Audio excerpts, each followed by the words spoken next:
زوجها وبث منهما رجالا كثيرا ونساء واتقوا الله الذي تساءلون به والأرحام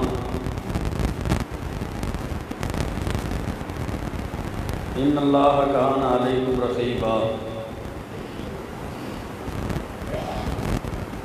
أما بعد فإن خير الحديث كتاب الله وخير الهدي هدي محمد صلى الله عليه وسلم وشر الأمور محدثاتها وكل محدثة بدعة وكل بدعة ضلالة وكل ضلالة في النار. قال الله عز وجل في كلامه اللذيذ أعوذ بالله السميع العليم من الشيطان الرجيم من همزه ونفخه ونفسه. بسم الله الرحمن الرحيم. قل إن صلاتي ونسكي ومحياي ومماتي لله رب العالمين.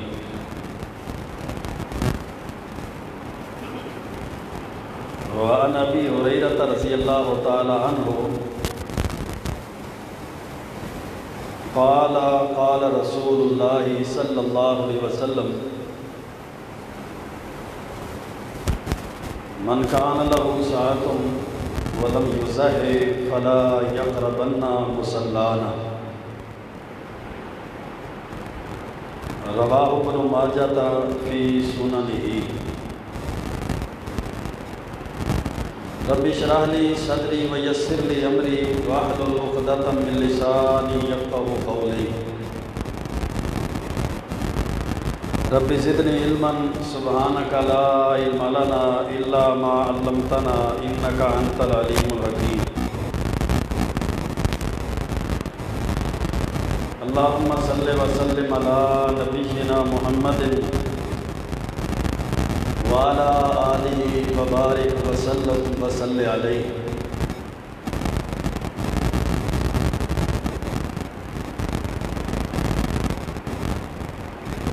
اللہ تعالیٰ کے تقرب کے لیے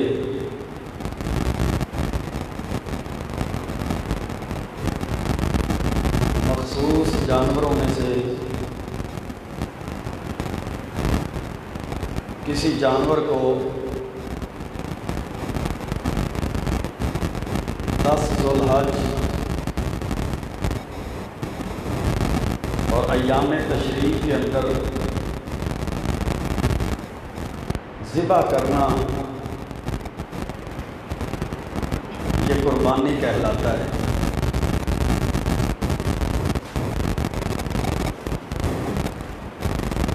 جس کو سنت ابراہیم بھی کہا جاتا ہے.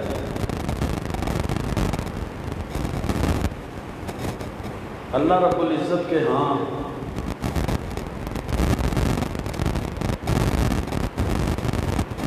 اس عمل کی بہت زیادہ فضیلت ہے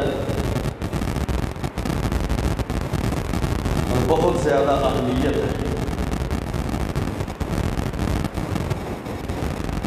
حتیٰ کہ اللہ کے پیارے پیغمبر علیہ السلام فرماتے ہیں 10 ذو الحج یعنی یوم النحر کو اللہ تعالیٰ کے نزدیک قربانی کا جانور ذبح کرنے سے زیادہ محبوب عمل کوئی بھی نہیں.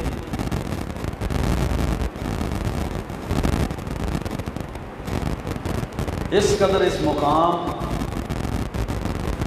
اور فضیلت کا اللہ کے پیارے پیغمبر علیہ السلام نے اعلان کیا ہے.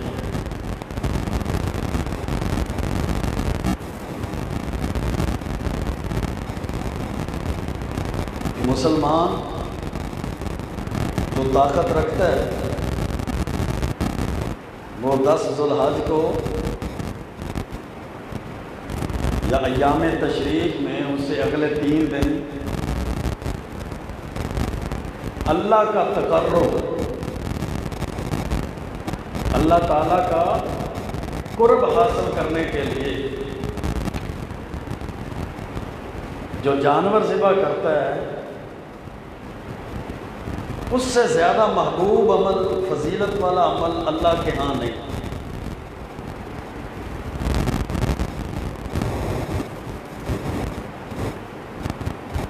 سورۃ انعام میں اللہ رب العزت نے ارشاد فرمایا، قُلْ إِنَّ صَلَاتِي وَنُسُكِي وَمَحْيَايَ وَمَمَاتِي لِلَّهِ رَبِّ الْعَالَمِينَ۔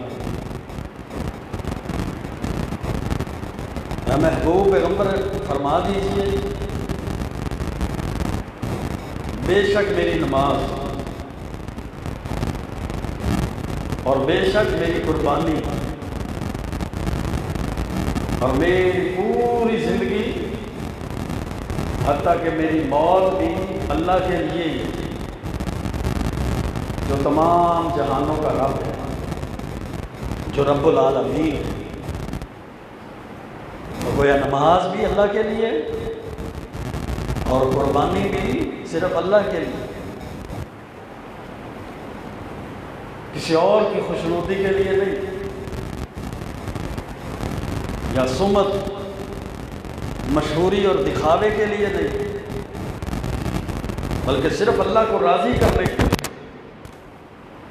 اللہ رب العزت کے تقرب کے لیے، کہ اللہ تعالیٰ راضی ہو جائے، تقرب اللہ حاصل ہو جائے۔ جب تقرب اللہ حاصل ہو جائے گا تو پھر اس کا کیا فائدہ ہے؟ قربت اللہ کا کیا فائدہ ہے کہ بندے کو اللہ کا قرب حاصل ہو جائے؟ اللہ تعالیٰ ایسے بندے کو پھر دنیا آخرت کی ذلتوں سے، دنیا آخرت کی پریشانیوں سے محفوظ کر لیتا ہے۔ اللہ دنیا آخرت میں عزتیں عطا کر دیتا ہے۔ اللہ اپنے مقرب بندوں کو پھر ذلیل نہیں ہونے دیتا۔ اللہ تعالیٰ اپنے مقرب بندوں کو ناکام نہیں ہونے دیتا۔ اللہ ان کو کامیاب کرتا ہے، اللہ عزتیں عطا کرتا ہے۔ کیوں؟ وَلِلَّهِ الْعِزَّةُ وَلِرَسُولِهِ وَلِلْمُؤْمِنِينَ۔ عزت اللہ نے اپنے لیے رکھی ہے، عزت اللہ نے اپنے رسول کے لیے رکھی ہے، اور عزت اللہ نے مومنوں کے لیے۔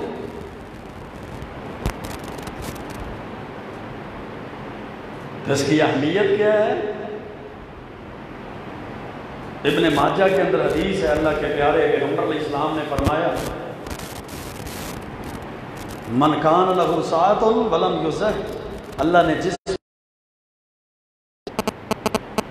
کے پاس استطاعت اور طاقت ہے، ولم یزہ، لیکن وہ قربانی نہیں کرتی، فلا یقربن مصلانا، اللہ کے پیارے پیغمبر علیہ السلام نے فرمایا پھر وہ ہماری عیدگاہ کے قریب نہ آئے۔ کہ اللہ نے اس کو طاقت بھی دی تھی، لیکن اس نے اللہ کے راستے میں قربانی نہیں کی۔ اللہ تعالیٰ نے اس کو استطاعت دی، اللہ نے اس کو مال دیا، لیکن اس نے اپنے مال میں سے اللہ کے راستے میں جانور کو ذبح نہیں کیا، تو فلا یقربن مصلانا، پھر وہ ہماری عیدگاہ کے قریب بھی نہ۔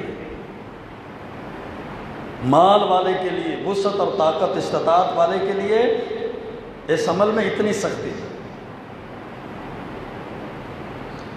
جندب بن سفیان کہتے ہیں رضی اللہ تعالیٰ عنہ، صحیح بخاری اور صحیح مسلم کے اندر حدیث، ضحینا مع رسول اللہ صلی اللہ علیہ وسلم مضحیۃً، کہ ہم نے اللہ کے رسول صلی اللہ علیہ وسلم کے ساتھ قربانیوں کو ذبح کیا۔ فَإِذَا أُنَاسٌ قَدْ ذَبَحُوا ضَحَايَاهُمْ قَبْلَ الصَّلَاةِ، تو اچانک کیا ہوا؟ لوگوں نے عید کی نماز پڑھنے سے پہلے ہی اپنے جانوروں کو ذبح کر۔ فَلَمَّا انصَرَفَ رَآهُمُ النَّبِيُّ صلی اللہ علیہ وسلم، جب اللہ کے رسول علیہ السلام عید کی نماز سے فارغ ہوئے تو آپ نے دیکھا کہ لوگوں نے تو نماز سے پہلے ہی جانوروں کو ذبح کر دیا۔ آپ نے فرمایا من ذبح قبل الصلاۃ فلیذبح مکانہا اخری، جس نے عید کی نماز سے پہلے اپنے جانور کو ذبح کیا ہے وہ اس کی جگہ پہ اب دوسرا جانور ذبح کرے۔ وَمَنْ كَانَ لَمْ يَذْبَحْ، اور جس نے ذبح نہیں کیا حَتَّى صَلَّيْنَا،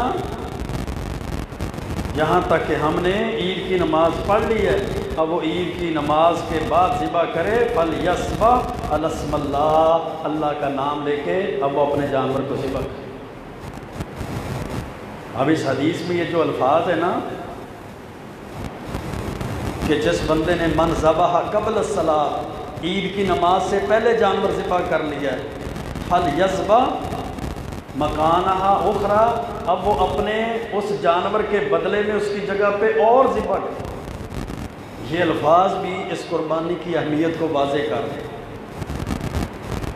کہ صاحب استطاعت پر یہ فرض ہے، ضروری ہے، واجب ہے، ورنہ اللہ کے ربی علیہ السلام کیوں کہتے کہ جس نے عید سے پہلے ذبح کر لیا ہے وہ اب اس کی جگہ پہ اور ذبح کرے۔ تو صاحب استطاعت، طاقت رکھنے والا، مال رکھنے والا، صحیح بخاری اور صحیح مسلم کی روایت کے مطابق اپنے قربانی کے جانور کو ذبح کرے، اپنی قربانی کے جانور کا بندوبست کرے اپنی استطاعت اور طاقت کے مطابق۔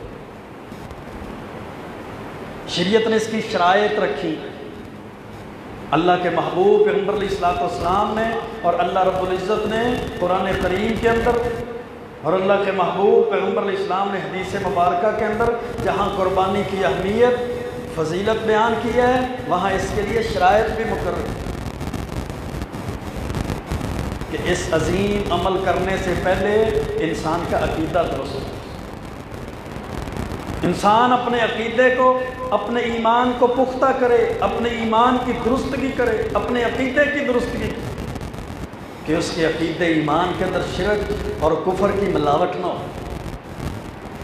من عامل صالحا من ذکر او انثی وہو مؤمن، اللہ نے ایمان کی شرط لگائی ہے کہ جو بھی مرد یا عورت کوئی نیک عمل کرتا ہے وہو مؤمن، اس حال میں کہ وہ مومن ہو۔ جو بندہ شرک بھی کرتا ہے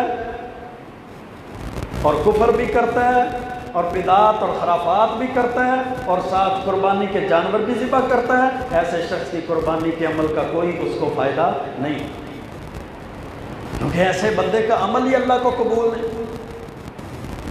قربانی والے عمل کے ساتھ ساتھ اپنے عقیدے کی درستگی سب سے پہلے ضروری ہے، اپنے ایمان کی درستگی سب سے پہلے ضروری ہے، اللہ کے محبوب پیغمبر علیہ السلام کی تعلیمات پر چلنا سب سے پہلے ضروری ہے کہ کفر اور شرک، بدعات اور خرافات سے اپنے اعمال کو، اپنے عقیدے ایمان کو پاک۔ قربانی کے جانور کی پہلی شرط کہ وہ جانور بہیمۃ الانعام، گھریلو پالتو جانوروں میں سے ہو جن کا ذکر اللہ نے قرآن میں کیا ہے، ان 8 جانوروں میں سے ایک جانور اللہ کے راستے میں ذبح کیا۔ وَلِكُلِّ أُمَّةٍ جَعَلْنَا مَنْسَكًا لِيَذْكُرُوا اسْمَ اللَّهِ عَلَىٰ مَا رَزَقَهُم مِّن بَهِيمَةِ الْأَنْعَامِ، سورۃ حج کے اندر اللہ رب العزت نے ارشاد فرمایا ہر امت کے لیے ہم نے ان کی عبادت کے قربانی کے طریقوں کو مقرر کیا ہے، چاہیے کہ وہ اللہ کا نام لیں ان پر جو ہم نے ان کو بہیمۃ الانعام، گھریلو 4 ٹانگوں والے چوپائے جانور عطا کیے۔ تو چوپاؤں کی قرآن نے وضاحت کی ہے کہ وہ 8 جانور ہیں، اونٹ میں سے 2 مذکر اور مؤنث، گائے میں سے 2 مذکر اور مؤنث، بکری میں سے 2 اور بھیڑ کی نسل میں سے 2۔ ایسا جانور اللہ کے راستے میں ذبح کیا جائے جن کو شریعت نے معین کیا ہے، جن کی تعیین کی ہے، جن کو نامزد کیا ہے۔ پھر اللہ کے رسول علیہ السلام نے ایسے جانور کی عمر کا بھی تعین کیا، اپنی مرضی سے نہیں بلکہ شریعت نے جو اس کی عمر کے بارے میں شرط لگائی ہے اس شرط کو بھی پورا کیا۔ جیسے صحیح مسلم کے اندر حدیث ہے، اللہ کے پیارے پیغمبر علیہ السلام نے فرمایا لا تذبحوا الا مسنہ، نہ ذبح کرو مگر دولدہ جانور، صرف اور صرف دولدہ جانور ہی ذبح کرو، یہ شرط ہے۔ الا ان یؤسر علیکم، ہاں تمہارے لیے رخصت ہے اگر تم پر تنگی ہے تو فتذبحوا جزعۃ من الضأن، تو بھیڑ کی نسل میں سے 1 سال کا جانور تنگی کی صورت میں تم ذبح کر سکتے ہو، ورنہ دوندا جانور ہی ذبح کرو۔ تو جانور کا دوندا ہونا، وہ اونٹ ہے یا بیل گائے ہے یا بکری بکرا وغیرہ ہے، تو اس کا دوندا ہونا یہ شرط ہے۔ اور قدرتی طور پر دوندا، اس کو دوندا کر نہ دیا جائے، اس کے دانت اکھیڑ نہ دیے جائیں بیچنے کے لیے، 2 نمبری کرنے کے لیے، فروخت کرنے کے لیے، بے ایمانی کے لیے، ایسا نہ کریں۔ اور دوندا کب کہتے ہیں؟ اکثر لوگ مسئلہ پوچھتے ہیں، اکثر فون آتے ہیں، ایک دانت جی ٹوٹ گیا ہے، دوسرا ہل رہا ہے، کیا وہ لگ جائے گا؟ نہیں، دوندا جانور اس وقت ہوتا ہے جب اس کے وہ دونوں دانت نکل جائیں اور ان کی جگہ پہ 2 دانت آ جائیں، پھر اس کو دوندا کہتے ہیں، یعنی 2 دانتوں والا۔ اگر گر گئے ہیں، نئے نہیں آئے، یا ایک گر گیا ایک ابھی رہتا ہے، پھر بھی وہ دوندا نہیں۔ یہ گھر کا رکھا ہوا ہے، سال کا ہو گیا ہے، یہ تو لگ جائے گا، یہ کوئی شرط نہیں۔ دوندے کی شرط ہے وہ سال کا ہو جائے تو لگ جائے گا، اگر 2 سال کا بھی ہو اور دوندا نہ ہو تب بھی نہیں لگے۔ اور اکثر ہم اس مسئلے میں مولویوں کے سینگ لڑاتے ہیں آپس میں، یہ ساڈے مولوی نے تو کیا تو لگ جائے گا۔ میں مولوی صاحب نے پوچھا، انہیں ہے گھر دا ہے؟ ہاں جی گھر دا ہے۔ کنی دیر دا ہو گیا؟ سال دا ہو گیا ہے، دوندا نہیں تو لگ جائے گا، کوئی گل نہیں گھر دا۔ یہ کہیں بھی شرط نہیں ہے حدیث کے اندر کہ گھر کا ہے دوندا نہیں ہے تو لگ جائے گا، اگر باہر کا ہے تو دوندا ہے، ایسی کوئی شرط نہیں۔ لا تذبحوا الا مسنہ، صحیح مسلم کی روایت میں ہے کہ صرف اور صرف دوندا جانور ہی ذبح کرو۔ ہاں اگر دوندا مل نہیں رہا ہے، یا اس کے ریٹ زیادہ ہو گئے ہیں، یا کوئی ایسی مجبوری بن گئی ہے، تو پھر تم بھیڑ کی نسل میں سے جزا کر سکتے ہو، بھیڑ، دمبا، چھترا، لیکن وہ بھی کتنی عمر کا ہو؟ 1 سال۔ جزاء من الضأن۔ امام نووی رحمۃ اللہ علیہ نے شرح مسلم کے اندر جزا کا معنی 1 سال ہی راجع قرار دیا، والجزاء من الضأن ما له سنة تامة، هذا هو الأصح عند أصحابنا وهو الأشهر عند أهل اللغة وغيرهم۔ یہ 6 مہینے کا لگ جائے گا جی، لنگ ٹپ جائے گا، اسی کئی لنگا ٹپا دیتے۔ یہ مولویوں کا مسئلہ نہیں ہے، یہ مفتیوں کے مسئلے نہیں ہیں، یہ تو شریعت کے مسئلے ہیں، اللہ کے محبوب پیغمبر علیہ الصلوۃ والسلام کی سنت اور حدیث، آپ کی تعلیمات کے مسئلے ہیں۔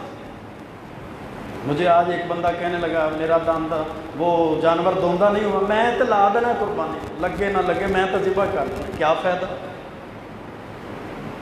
کیا فائدہ ذبح کرنے کا؟ جب شریعت نے شرط لگائی ہے دوندے کی تو دوندے کے علاوہ ذبح نہ کریں، دوندے کے علاوہ نہ خریدیں، نہ بیچیں، نہ اس کی خرید و فروخت کریں، یہ شرط ہے شریعت کی۔ اللہ کے رسول علیہ السلام نے منع فرمایا لا تذبحوا الا مسنہ، کہ دوندے کے علاوہ جانور ذبح نہ کریں۔ مولویوں کے پیچھے، مفتیوں کے پیچھے، اپنے بزرگوں کے پیچھے، اپنی فقہ کے پیچھے، اپنی کتابوں کے پیچھے پڑھ کر اپنی جانوروں کی قربانیوں کو کیوں ضائع کرتے؟ پھر تیسری شرط جو شریعت نے لگائی ہے کہ جانور کے اندر کوئی عیب نہ ہو۔ وہ عیب کتنے ہیں؟ 5 ہے۔ ان 5 عیوب میں سے جانور کے اندر کوئی عیب نہیں ہونا چاہیے۔ مسند احمد کی حدیث ہے، حضرت علی رضی اللہ تعالیٰ عنہ اس حدیث کے راوی ہیں، فرماتے ہیں کہ اللہ کے رسول علیہ السلام نے ہمیں حکم دیا، امرنا رسول اللہ ان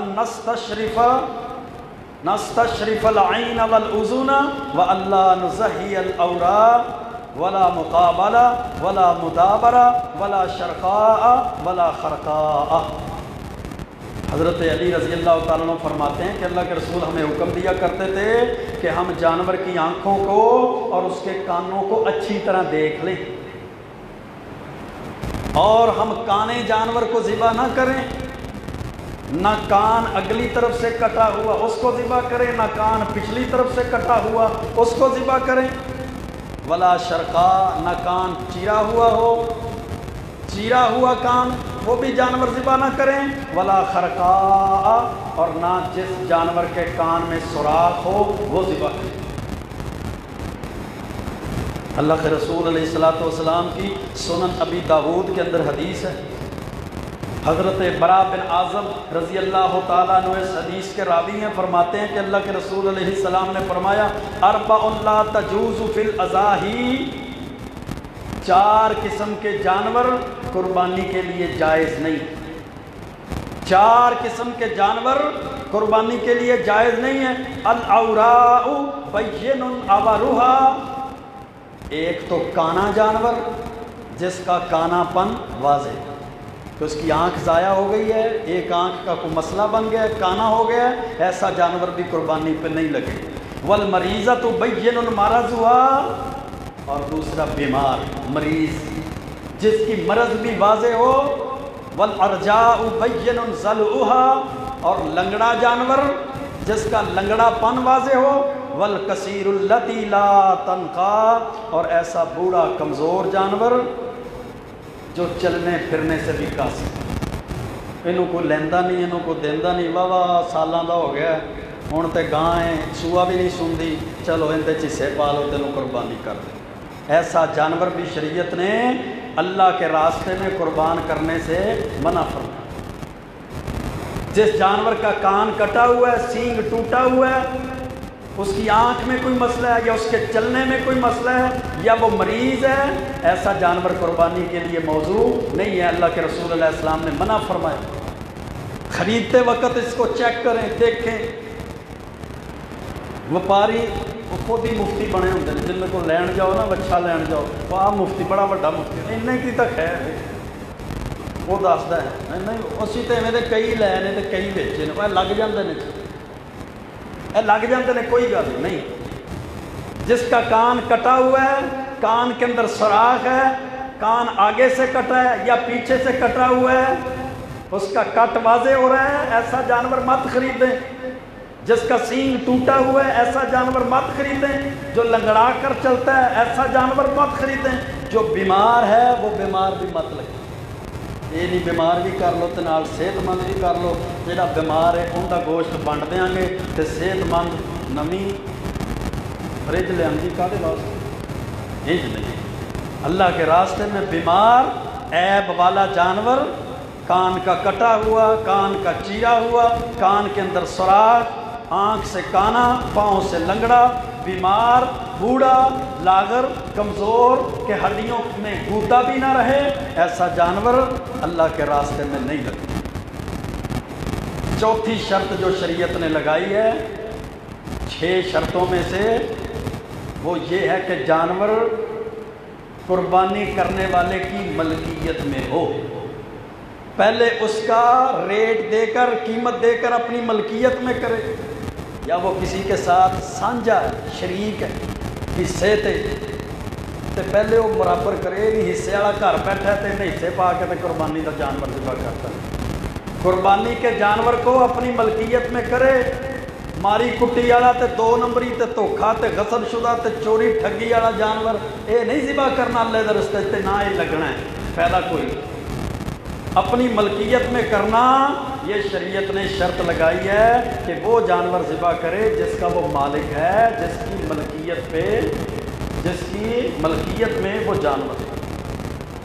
پھر اخلاص کی شرط ہے، اخلاص بڑا مسئلہ ہے یہ ہمارے معاشرے کے اندر، یہ بھی ایک بڑا فتنہ ہے، دینداروں کے لیے بھی فتنہ ہے اور دنیا داروں کے لیے بھی فتنہ ہے، مال والوں کے لیے بھی فتنہ ہے اور غرباء فقراء کے لیے بھی فتنہ ہے۔ ریاکاری کا، دکھاوے کا، سمت کا، مشہوری کا۔ ایک بکرا چنگا لے آندا تے گھنگرو شنگرو پا کے تے پھر بازاراں چ روز شامی بچیاں نوں اے لے جو اینوں پھیرا مروا کے آؤ، پتہ لگے چوری صاحب نے بکرا 50,000 دا لیا ہے، پتہ لگے ملک صاحب نے بکرا لیا ہے، پتہ لگے خان صاحب نے لیا ہے، یہ ذرا جا کے آؤ نا، پتہ لگے۔ ہر بندے نوں دس دے دیں گے، بننا پھر باہر ہے، بچہ لے لیا ہے، باقی جانور اندر تے او بچہ باہر۔ لنگتا ٹرتا پتا تو لگے خان صاحب نے بچہ لیا کن کا لیا جی 80,000 کا لیا اسی تو دوسری بولی نہیں لائی بس 80 انہیں منگیا تے اخلاص اخلاص اخلاص ضروری ہے۔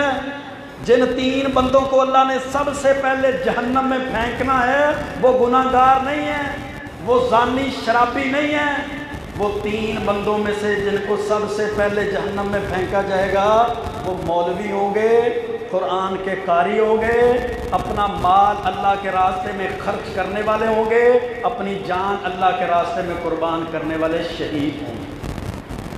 وہ شہید کو سب سے پہلے جہنم میں پھینکا جائے گا۔ وہ مولانا صاحب، قاری صاحب، علامہ صاحب، حضرت صاحب، وہ لمبی لمبی پونچھیں لگتی تھی اس کو پھینکا جائے گا۔ وہ سخی مال خرچ کرنے والا اللہ کے راستے میں اس کو پھینکا جائے گا۔ وجہ کیا ہے کہ تو اس لیے قراتیں کرتا تھا، مسئلے بیان کرتا تھا، تیری آواز خوبصورت تھی کہ بلے بلے ہوتی رہے، واہ جی واہ کیا کمال آواز۔ مال اس لیے خرچ کرتا تھا لوگ کہیں سخی ہے، دکھاوے کے لیے، مشہوری کے لیے یہ کام کرتا تھا، اور تو نے اللہ کے راستے میں جان اس لیے دی کہ لوگ کہیں کیا بات، جریء بہادر، بڑا بہادر شیر جوان ہے۔ وجہ کیا ہے؟ ریاکاری کا عمل جب کسی عمل کے اندر آ گیا، دکھاوا آ گیا تو وہ عمل ضائع کر دیا۔ انما الاعمال بالنیات وانما لامرئ ما نوى۔ جس طرح ہم گناہ چھپاتے ہیں نا، گناہ اس طرح اس نیکی کو بھی چھپاتے، محلے والوں کو، پڑوسیوں کو، رشتہ داروں کو، پورے علاقے، کالونی، شہر، ٹاؤن والوں کو نہ بتائیں، پھرتے رہیں جناب دیکھیں کمال کر دیا، نہیں۔ انما الاعمال بالنیات، اعمال کا دار و مدار نیتوں پر ہے، اور جیسی انسان نیت کرے گا ویسا اس کو اس کا پھل، ویسا اجر اور ثواب مل جائے گا۔ نیت اللہ کے لیے تو اللہ اجر ثواب دے گا، نیت دکھاوے مشہوری کی ہے تو پھر دکھاوا مشہوری ہو جائے گی، ثواب اجر نہیں ملے گا۔ کیونکہ اللہ کا قرآن کہتا ہے لن ینال اللہ لحومها ولا دماؤها ولکن ینالہ التقوی منکم۔ اللہ کو یہ قربانی کے گوشت نہیں پہنچتے، نہ اللہ کو یہ خون پہنچتے ہیں، بلکہ اللہ تو تمہارے دلوں کے تقوی کو، تمہارے ڈر اور خوف کو دیکھتے کہ تم کتنا ڈرنے والے ہو۔ اللہ نے قبول کر لیا نا تو وہ 15 کلو والا بکرا بھی قبول کر لیا تو وہ 100 کلو والے بیل سے بہتر ہے جو اللہ کے راستے میں قبول نہ کی۔ وہ 15,000 20,000 کا بکرا وہ 2-3 لاکھ کے بیل سے بہتر ہے اگر قبول ہو گیا، اگر قبول نہ ہوا تو بہتر ہے۔ اس لیے اخلاص، نیت کا درست ہونا، اللہ کی رضامندی، اللہ کے تقرب کے لیے فاعبدوا اللہ مخلصین لہ الدین، اللہ کی عبادت اخلاص کے ساتھ، وما امروا الا لیعبدوا اللہ مخلصین لہ الدین۔ پھر آگے شرکاء کا مسئلہ ہے کہ قربانی کے اندر کتنے لوگ شریک ہو سکتے ہیں۔ جامع ترمذی کی حدیث ہے فَأَمَرَنَا رَسُولُ اللَّهِ أَن نَشْتَشْرِكَ فِي الْإِبِلِ وَالْبَقَرِ كُلُّ سَبْعَةٍ مِنَّا فِي بَدَنَةٍ۔ صحیح مسلم کی حدیث ہے کہ اونٹ میں اور گائے میں اللہ کے رسول علیہ السلام نے ہمیں حکم دیا کہ ہم 7 بندے شریک، اونٹ میں اور گائے میں 7 قربانیاں ہو سکتی ہیں۔ اور دوسری روایت جو جامع ترمذی کے اندر ہے، حضرت عبداللہ بن عباس رضی اللہ تعالیٰ عنہ فرماتے ہیں کنا مع رسول اللہ فی سفر، کہ ہم اللہ کے رسول علیہ السلام کے ساتھ ایک سفر میں تھے، فحضر الاضحیٰ، کہ قربانی کا وقت آ گیا، فاشترکنا فی البقرۃ 7 وفی البعیر 10، تو ہم نے گائے میں 7 لوگ شریک ہوئے اور اونٹ میں 10 لوگ شریک ہوئے، یعنی گاں دے اندر بیل دے اندر 7 حصے تے اٹھ چ 10 حصے، زیادہ تو زیادہ، یہ دونوں زیادہ سے زیادہ ہیں۔ گائے میں زیادہ سے زیادہ 7 لوگ اور اونٹ میں زیادہ سے زیادہ 10 لوگ، کم جتنا مرضی کر لیں، ایک بندہ بھی کر لیں، 2 کر لیں، 3۔ ہمارے ایک اور مسئلہ ہے کہ اگر 6 بندے ہو گئے نا 6 تے 7واں نہیں تو اندر قربانی نہیں ہوئی، 7واں بندہ لو، 6 بندے رل کے بھی 7 حصے پا لین پھر بھی قربانی ہو جائے، 5 بندے رل کے حصے پا لین پھر بھی قربانی ہو جائے گی، 4 بندے رل کے حصے پا لین پھر بھی قربانی ہو جائے گی۔ اپنے کیلکولیٹر لے کے حساب کرتے ہوں یہ 5 قربانیاں تو ہو گئی، 5 دیاں تے اتلیاں 2 وہ جی رل کے حصے پا لو، جب 20,000 بچے تو انہیں تقسیم کر لو، نہیں پوری قربانی ہونی چاہیے۔ ایک بندہ مینوں آندا جی ساڈے قربانی 6 حصے نے تے 6 بندیاں نے تے اسی 10,000 پا لیا، 60,000 ہو گیا، ہوں 7واں بندہ کوئی نہیں تے ہوں 7ویں دی قربانی دا کی کریے؟ میں ہاں او جڑا 7واں 10,000 ہے وہ 7 تے تقسیم کر لو، حصے نہیں جو پورا حصہ تو نہیں آئے گا، یہ تو پھر سوا حصہ آ گیا۔ اپنے ہی کیلکولیٹر سے لے کے بیٹھے ہیں۔ اللہ کے بندو، ایک قربانی ان کی طرف سے انفرادی ہو جائے گی اور دوسری قربانی میں وہ سارے شریک ہو جائیں گے۔ اس طرح زیادہ سے زیادہ گائے میں، بیل میں 7 حصے اور اونٹ میں زیادہ سے زیادہ 10 حصے ایسے کیے جا سکتے ہیں۔ کم سے کم کی کوئی حد نہیں ہے، 1 بندہ کر لوے، 2 کر لوے، 3 رل کے پوری گاں کر لین، پورا وچھا کر لین، پورا اٹھ کر لین، تو کوئی حرج، کوئی منع نہیں۔ اب ہے اگلا مسئلہ قربانی کے وقت کا، کہ قربانی کا وقت کیا ہے۔ صحیح بخاری اور صحیح مسلم کے اندر حدیث ہے، ایک حدیث میں پیچھے پڑھ چکا ہوں، دوسری جو صحیح بخاری کے اندر ہے، حضرت برا بن عازب فرماتے ہیں میرے ماموں نے قربانی کی، جو جن کا نام ابو بردہ بن نیار تھا، تو انہوں نے قربانی کا جانور نماز پڑھنے سے پہلے ذبح کر، نماز سے پہلے ہی ذبح کر لیا۔ جب اللہ کے رسول علیہ السلام نماز پڑھ کے فارغ ہوئے تو آپ کو پتہ چلا، آپ نے فرمایا شاتُ کا شاتُ لحم، یہ تو گوشت کی بکری ہے۔ ابو بردہ جے تو نے جو جانور ذبح کیا ہے نا، بس وہ گوشت دا ہی فائدہ ہونا ہے، قربانی دا فائدہ کوئی۔ پھر آپ نے فرمایا اس نے کہا ان عندی داجنن جزاتن، میرے پاس 1 سال کی بکری ہے، کیا میں اس کو کر لوں؟ آپ نے فرمایا تو کر لے، اذبحھا ولن تصلح لغیرک، تو کر لے لیکن تیرے علاوہ اب وہ کسی اور کے لیے جائز نہیں۔ پھر آپ نے فرمایا من ذبح قبل الصلاۃ فانما یذبح لنفسہ، جس نے اپنا جانور ذبح کر لیا نماز سے پہلے، اس نے تو اپنے لیے ہی ذبح کی ہے، قربانی نہیں۔ نماز پڑھنے سے پہلے ذبح کر لیا تو اس نے اپنے لیے ذبح کیا۔ ومن ذبح بعد الصلاۃ، اور جس نے نماز پڑھ کے بعد میں ذبح کیا، فقد تم نسکہ، اس نے اپنے قربانی کو پورا کر لیا۔ واصاب سنت المسلمین، اور مسلمانوں کے طریقے کو پہنچ گیا۔ اب اس میں ایک اور مسئلہ ہے، گھر کا جو سربراہ قربانی کرتا ہے نا، گھر کا سربراہ، وہ پورے گھر والوں کی طرف سے کرو۔ گھر کا سربراہ جو قربانی کرتا ہے وہ اس کے بچوں کی طرف سے بھی ہے، اس کی بیوی کی طرف سے بھی ہے، اور گھر میں جو دوسرے افراد ہیں ان کی طرف سے بھی۔ پھر ایک اور رواج ہے، گھر کا سربراہ گاڑی پہ بیٹھا، موٹر سائیکل پہ بیٹھا، دوسری جگہ شہر میں جا کے نماز پڑھ کے 6 بجے جلدی نہ لا گیا، لیو جی بسم اللہ اللہ اکبر، ایسا درست نہیں، کیونکہ قربانی والے عمل میں وہ شریک ہیں گھر والے، تو سارے گھر والوں کو نماز پڑھنے دے، پھر وہ ذبح کر۔ جس طرح اللہ کے رسول علیہ السلام نے فرمایا من رعا ہلال ذی الحجہ واراد احدکم ان یضحی، جب تم میں سے کوئی قربانی کا ارادہ رکھتا ہے اور وہ ذو الحج کا چاند دیکھ لیتا ہے، تو اب وہ فلا یاخذن من شعرہ واظفارہ، اب ذو الحج کا چاند نظر آنے کے بعد نہ وہ بال کاٹے نہ وہ ناخن کاٹے۔ تو یہ بھی پابندی صرف گھر کے سربراہ کے لیے نہیں ہے، بلکہ گھر کے سارے افراد کے لیے ہی ہے، کیونکہ وہ قربانی کا جانور سارے گھر والوں کی طرف سے ہی ہے، اور اللہ کے رسول علیہ السلام نے فرمایا 1 بکری 1 جانور پورے گھر کی طرف سے کفایت کر جاتا ہے۔ تو سب سے زیادہ افضل ذبح کا وقت کون سا ہے؟ قربانی والے دن 10 ذو الحج، جس کو یوم نحر کہتے ہیں، کیونکہ اللہ کے رسول علیہ السلام نے اس کے بارے میں فرمایا کہ یوم النحر 10 ذو الحج کو اللہ تعالیٰ کے نزدیک سب سے زیادہ جو محبوب عمل ہے وہ قربانی کے جانور کو ذبح کرنا۔ کسی مجبوری کی وجہ سے دوسرے دن، تیسرے دن یا چوتھے دن، 4 دن تک ذبح کر سکتا ہے، لیکن جو پہلے دن کا اجر اور ثواب ہے وہ دوسرے دن، تیسرے دن اور چوتھے دن نہیں ملے۔ تو ساڈی جی یہ مجبوری ہے نا بھی 2 بکرے نے، ایک پہلے دن کر لینے تو ایک آخری دن کریں گے، یہ مجبوری کو نہیں۔ فریش گوشت کھائیں گے، یہ فریش والی مجبوری نہیں۔ جو پہلے دن ثواب مل رہا ہے نا پہلے دن، وہ دوسرے، تیسرے، چوتھے دن نہیں ملے گا۔ اس لیے سب سے پہلے پہلے دن ذبح کرنے کی کوشش کریں، اپنے ہاتھ سے ذبح کرنے کی کوشش کریں۔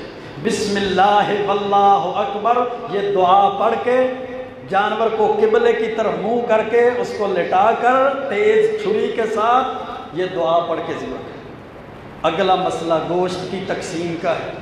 قربانی کے گوشت کی تقسیم کے بارے میں ہمارے ہاں جو معاملہ معروف ہے وہ عموماً 3 حصے کیے جاتے ہیں کہ ایک حصہ اپنے گھر والوں کے لیے، ایک حصہ رشتہ داروں دوست احباب کے لیے، اور تیسرا حصہ غریبوں کے لیے۔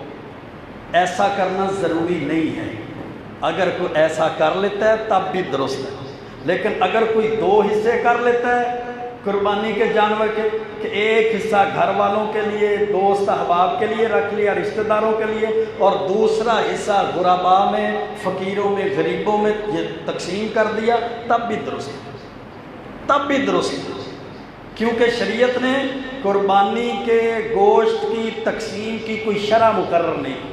آپ ایسے علاقے میں ہیں جہاں زیادہ جانور ذبح کرنا اور زیادہ تقسیم کرنا ضروری ہے تو وہاں زیادہ تقسیم کیا جائے۔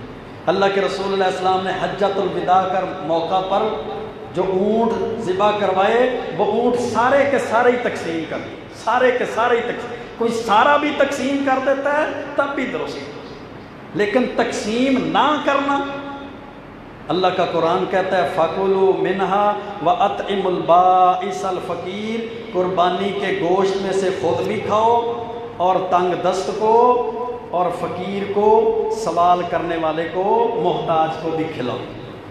دوسری جگہ سورۃ حج میں اللہ تعالیٰ نے فرمایا فَكُلُوا مِنْهَا وَأَطْعِمُوا الْقَانِعَ وَالْمُعْتَرَّ، خود بھی کھاؤ اور قناعت کرنے والا سوال نہ کرنے والے کو بھی کھلاؤ، غریب کو، اور جو سوال کرتا ہے مانگتا ہے اس کو بھی کھلاؤ۔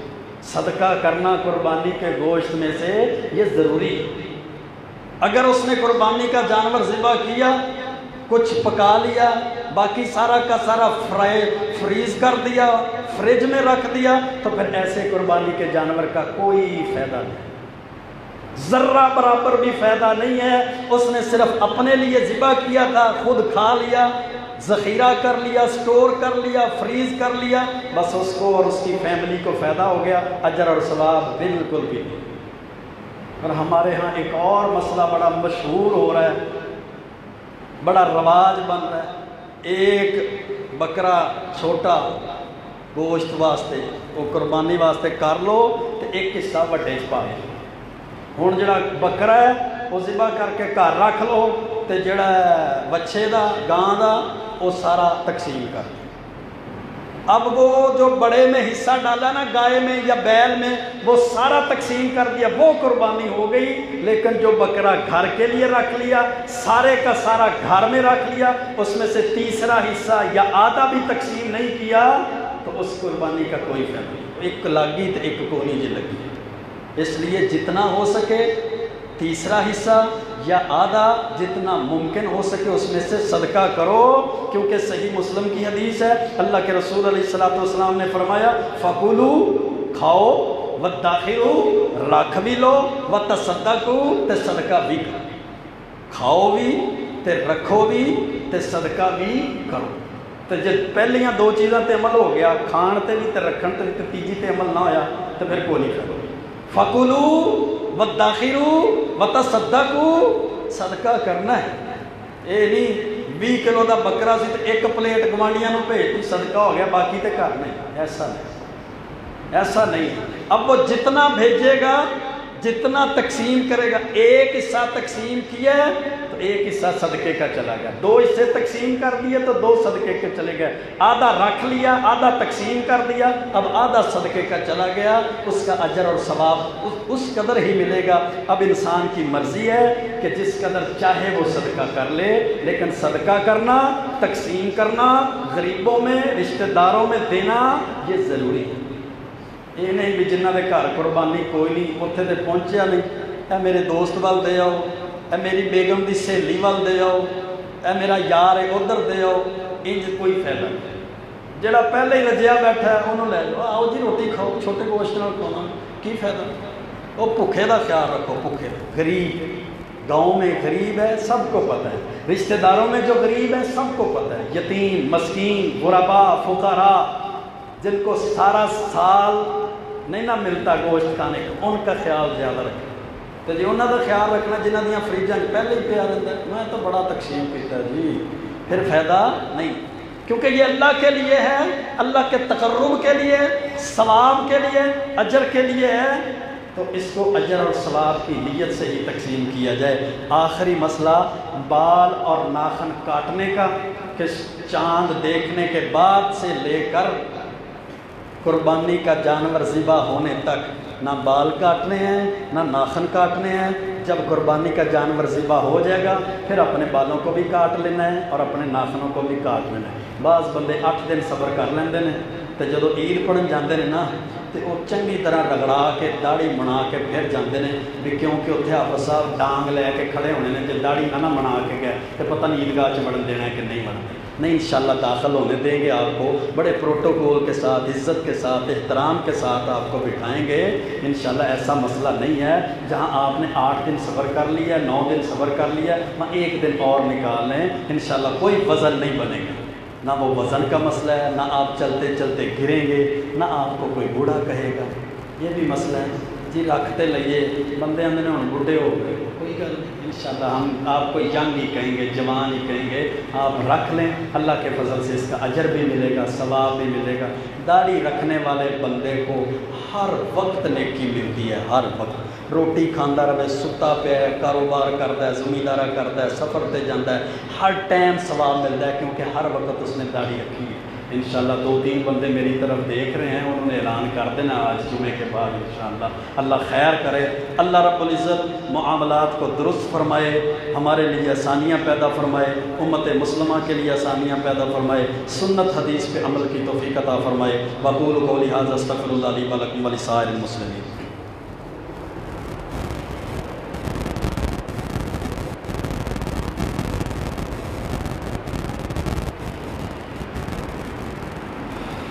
پہلا اعلان تو مسجد کے لیے ہے کہ مسجد میں آپ کے سامنے کام ہو رہا ہے، ابھی باہر جو سیڑھی ہے اس کا کام باقی ہے، یہ جو بیسمنٹ کے ونڈو وغیرہ الماریاں لگی ہوئی ہیں، آج کچھ لگ گئی ہیں، کچھ رہتی ہیں، اندر والی بھی اور باہر والی بھی، پھر دروازوں کے اندر جو گرل لگنی ہے ان کا، جو باہر والی سیڑھی پہ گرل لگنی ہے اس کا، سیڑھی کا پتھر ہے، ٹائل ہے اس کا، یہ سارا تخمینہ کم و بیش 2.25 لاکھ روپے بنتا ہے، 2.25 لاکھ روپے، تو نہ اے جمعہ دوبارہ ہونا ہے تو نہ اے دن دوبارہ ہونا ہے۔ اتنی فضیلت ہے، اتنی فضیلت، سارے سال میں سب سے زیادہ فضیلت ان دنوں کی، روزیاں تو بھی بہت ہی، روزیاں سے جڑا بندہ صدقہ خیرات کرتا ہے اس تو بھی زیادہ ثواب ان 10 دنوں کا ہے۔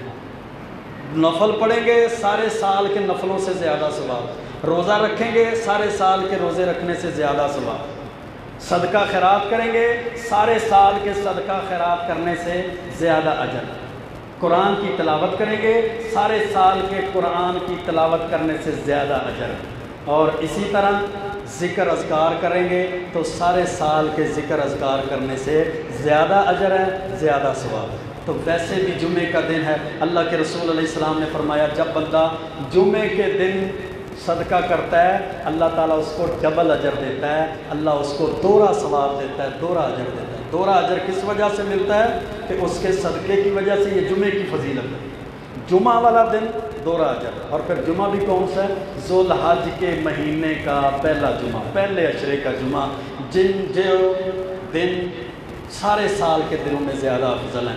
تو زیادہ سے زیادہ کوشش کریں دوست احباب، یہ گرل لگنی ہے، پتھر لگنا ہے، ٹائل لگنا ہے، شیشے لگے ہوئے ہیں، الماریاں نیچے والی بننے والی رہتی ہیں، جو انشاءاللہ عید سے پہلے یہ سارے کام ہو جائیں گے۔ آدھا کام ہو گیا، آدھا رہتا ہے۔ اللہ رب العزت آپ کو اجر اور ثواب عطا فرمائے۔ اپنی طرف سے صدقہ کریں، اپنے والدین کی طرف سے، بزرگوں کی طرف سے صدقہ جاریہ بنائیں، انشاءاللہ یہ صدقہ سب سے افضل صدقہ ہے جو دینی امور میں اور دینی کاموں میں لگتا ہے۔ اللہ تعالیٰ آپ کو اجر عظیم عطا فرمائے۔ دوسرا اعلان، مسجد کے ایک نمازی ساتھی گردوں کے مریض ہیں، ہر ہفتے گردے باش ہوتے ہیں، ان کی طرف سے اعلان ہے، آگے عید آ رہی ہے، ہر ہفتے ان کا خرچ بھی ہوتا ہے، خود مالدار نہیں، غریب آدمی ہے، مسکین آدمی ہے، تو اس کے لیے بھی آپ دوست، میری مراد منظور ہیں بھائی ہیں، ان کے لیے بھی آپ دوست جمعے کے بعد مجھے پیسے پہنچا دیں۔ صدقہ کریں، اللہ آپ کے صدقے کو قبول فرمائے، دوست کے ساتھ تعاون کریں، آگے عید آ رہی ہے، عید میں تعاون ہو جائے گا، اس کی دوائیوں میں، اس کے بیماری میں، اس کے گردے واش ہونے میں، اس میں تعاون ہو جائے گا، انشاءاللہ آپ کو اللہ اس کا بھی اجر، اس کا بھی بدلہ عطا کرے گا۔ ان الحمد للہ نحمده ونستعینه ونستغفره ونعوذ باللہ من شرور انفسنا ومن سیئات اعمالنا من يهده الله فلا مضل له ومن يضلل فلا هادي له اشهد ان لا اله الا الله وحده لا شريك له واشهد ان محمدا عبده ورسوله اما بعد فان خير الحديث كتاب الله وخير الهدي هدي محمد صلى الله عليه وسلم وشر الأمور محدثاتها وكل محدثة بدعة وكل بدعة ضلالة وكل ضلالة في النار إن الله وملائكته يصلون على النبي يا أيها الذين آمنوا صلوا عليه وسلموا تسليما اللهم صل على محمد وعلى آل محمد كما صليت على إبراهيم وعلى آل إبراهيم إنك حميد مجيد اللهم بارك على محمد وعلى آل محمد كما باركت على إبراهيم وعلى آل إبراهيم إنك حميد مجيد إن الله يأمر بالعدل والإحسان وإيتاء ذي القربى وينهى عن الفحشاء والمنكر والبغي يعظكم لعلكم تذكرون سبحان ربك رب العزة عما